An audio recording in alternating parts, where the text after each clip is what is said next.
create our first Spring Boot project. Open STS and choose our workspace.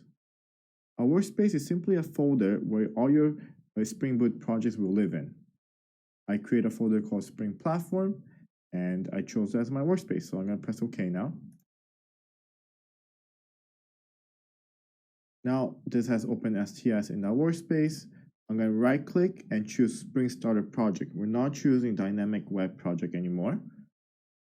And this will open a bunch of options for our project. So the name of our project will be, let's just call it First Project. We want the packaging to be a WAR file. This will help us later with deployment. And the group ID, or the group, this is very important as well. It's a way to uniquely identify our project across all projects. And the way that we do that is by using the reverse domain name. So com will be the first one, or .org, or any other extension that you want.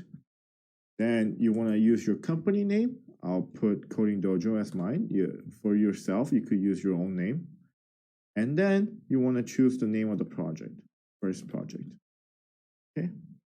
So artifact, this will be usually the name of the project as well. So when we package this to create a deployable jar file or WAR file, which we'll talk about later, then that file will be called first project. The version, you could add 0.01 snapshot, you could call it 0.01, you could call it version 1, version 2, that's up to you. I'll just leave as default. Here, I'll name this, the description, as first project in Spring Boot. And the package will follow the group. And what the package is the folders that our Spring Boot project is going to live in. So I'll click next. And we want to choose web. So this is where we choose all of our dependencies. So the dependencies that we want first is web. And click next. We're good here, and finish. If this is your first time creating a Spring Boot project, this actually might take a little while, so up to 5 to 10 minutes. So don't freak out if it's taking too long.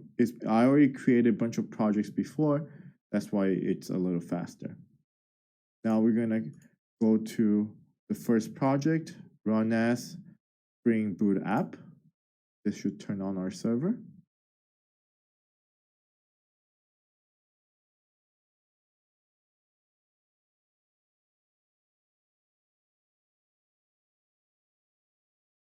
And hopefully, if I go to localhost 8080, then I get this 404, which is really good. It means at least there's a server living on this port. I'll also link the naming conventions in the useful links below. So I'll see you in the next video.